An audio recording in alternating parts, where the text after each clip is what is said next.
तर अमित शहा आणि देवेंद्र फडणवीसांच्या मुद्द्यावरून संजय राऊत आणि नितेश राणे यांच्यामध्ये जोरदार जुंपलेली आहे।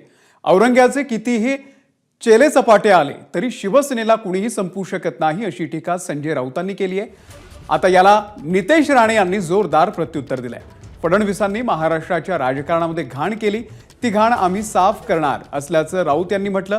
तर महाविकास आघाडीची घाण ऑक्टोबर महिन्यातल्या निवडणुकीमध्ये साफ करू असं नितेश राणे यांनी म्हटलेलं आहे।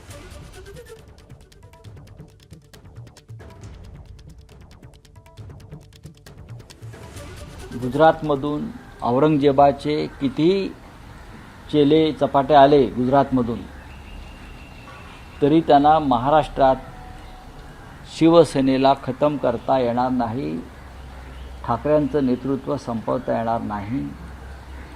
हा छत्रपती शिवाजी महाराजांचा महाराष्ट्र आहे आणि इथे फक्त छत्रपती शिवाजी फॅन्स क्लबच चालतो। औरंगजेब फॅन्स क्लब भाजपात आणि गुजरातमध्ये। आजचा आधुनिक औरंग्या हा मातोश्रीच्या तिसऱ्या माळ्यावर राहतो। गुजरात असो महाराष्ट्र असो आम्ही सगळे शिवरायांचे मावळे आहोत आणि म्हणूनच विशालगडवर आम्ही आमचा शिवरायांचा गड मोकळा करण्यासाठी आम्ही तिथे आंदोलन केलं, आवाज उचलला। तुम्ही कसले शिवरायांचे मावळे, तुम्ही तर औरंग्याचे पिल्लावळ आहात। गुजरातमधून औरंगजेबाचे कितीही चेले चपाटे आले गुजरातमधून तरी त्यांना महाराष्ट्रात शिवसेनेला खतम करता येणार नाही, ठाकरेंचं नेतृत्व संपवता येणार नाही। हा छत्रपती शिवाजी महाराजांचा महाराष्ट्र आहे आणि इथे फक्त छत्रपती शिवाजी फॅन्स क्लबच चालतो।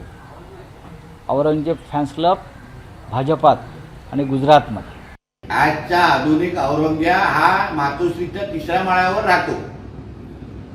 गुजरात असो महाराष्ट्र असो आम्ही सगळे शिवरायांचे मावळे आहोत आणि म्हणूनच विशालगडवर आम्ही आमचा शिवरायांचा गड मोकळा करण्यासाठी आम्ही तिथे आंदोलन केलं, आवाज उचलला। तुम्ही कसले शिवरायांचे मावळे, तुम्ही तर औरंग्याचे पिल्लावळ आहात। भारतीय जनता पक्षानं या महाराष्ट्राचं जेवढं नुकसान केलेलं आहे त्यांच्या कपट नीतीनं ते भरून येणं सोपं नाही।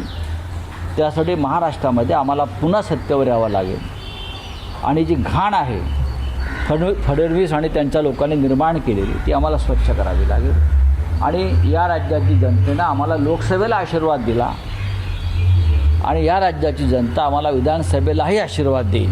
ऑक्टोबरला महाविकास आघाडीची उरली सुरली घाण हे देवेंद्रजींच्या नेतृत्वाखाली आम्ही साफ करणार आहोत। महाराष्ट्रामध्ये पेस्ट कंट्रोलची मोहीम आम्ही राबवणार आहोत। हे जे काय उगाच मच्छर आणि किडे हे महाविकास आघाडीचे पुढे जे राज्यामध्ये जे फिरतायत ना, ह्यांना आता देवेंद्रजींच्या नेतृत्वाखाली पेस्ट कंट्रोलच्या नावाने महाराष्ट्र आम्ही साफ करून देणार आहोत। देवेंद्र फडणवीस बरं का, ही राजकारणातली पावसाळ्यात उगवलेला छत्री आहे। देवेंद्र फडणवीस यांना नेतृत्व करण्याची चांगली संधी प्राप्त झाली होती, पण कपट कारस्थानाचं राजकारण, दळभद्री राजकारण, महाराष्ट्राला कलंकित करण्याचं राजकारण त्यांच्या नेतृत्वाखाली झाल्यामुळे त्यांनी महाराष्ट्र कलंकित केला आणि आज महाराष्ट्र त्यांचा द्वेष करतो।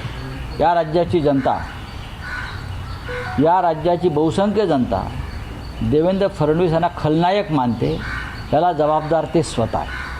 आमच्या आदरणीय देवेंद्र फडणवीसजींना पावसाळ्यात उगवलेली छत्री बोलण्या अगोदर हा संजय राजाराम राऊत पावसाळ्यात जे गंबूट घालतात अशा पद्धतीच्या पावसाळ्यातल्या गंबूटाने आमच्या देवेंद्र फडणवीस साहेबांवर टीका करण्याची आणि थोबाड उघडण्याची हिंमत पण करू नये। तुझ्यासारखा नाक्यावरच्या छपरीने अशा मोठे आणि अनुभवी आणि विद्वान माणसाबद्दल बोलणं हे तुला काही शोभत नाही। एबीपी माझा, उघडा डोळे बघा नीट।